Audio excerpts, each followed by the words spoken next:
Welcome to the leg movement segment for Form 101.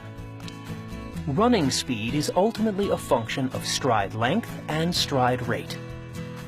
This segment focuses on the elements of leg movement that can lengthen the running stride and increase turnover for faster running. Many of these elements are also important for comfortable and injury-free running.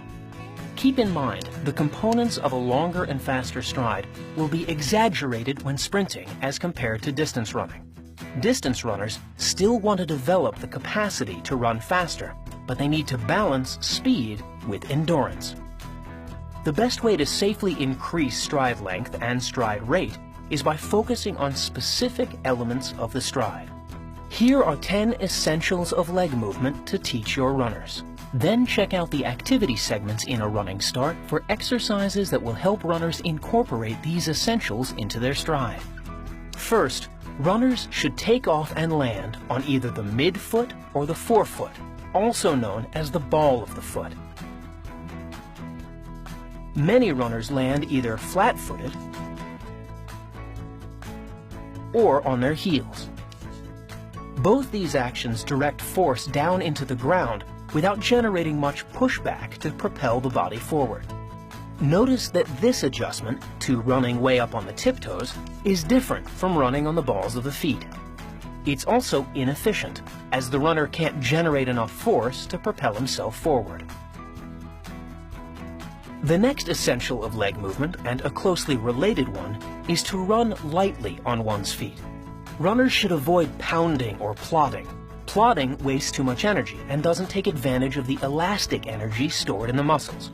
Pounding decreases one's speed and also strains the bones and joints.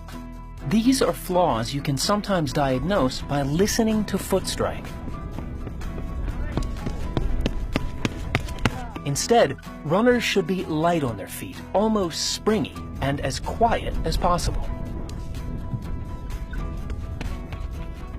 The third essential is to land with the foot and knee pointed in the direction that the body is traveling, so that all the energy and force generated can propel the body where it wants to go.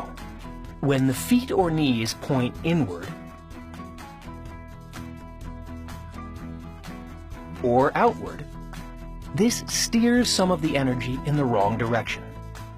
Fourth, avoid leg collapse, which is the sinking of the hips during the transitions of the running stride. It's particularly common among younger runners. To diagnose it, keep an eye on your runners' heads and hips. Both should stay relatively level over the course of their stride.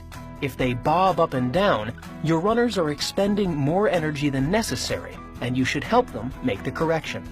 Also, watch for excessive bending at the knee joints immediately after the runner's foot hits the ground.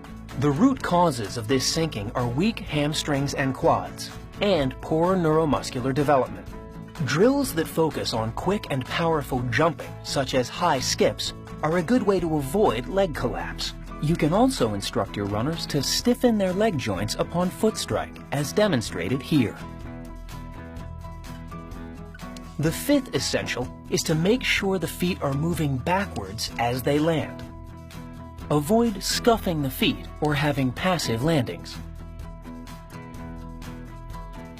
Instead, runners should actively paw the ground and quickly push off with each step. Sixth, extend the ankle, knee, and hip joints upon takeoff. This generates force to propel the body upward and forward, increasing stride length. Here, the extension of the ankle, knee, and hip joints is insufficient. The ideal extension will vary with running speed. As seen here, the extension will be somewhat less powerful when running long distances than when sprinting.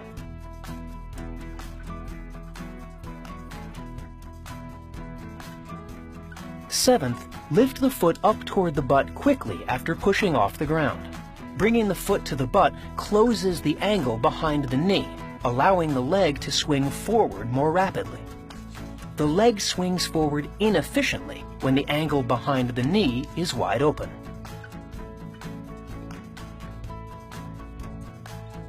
As shown here, when running speed increases, the runner's foot should rise higher toward the butt. After pushing off, the foot necessarily trails behind the body, but runners want to reverse the backward swing and bring the foot toward the butt quickly. Otherwise, the leg trails too far behind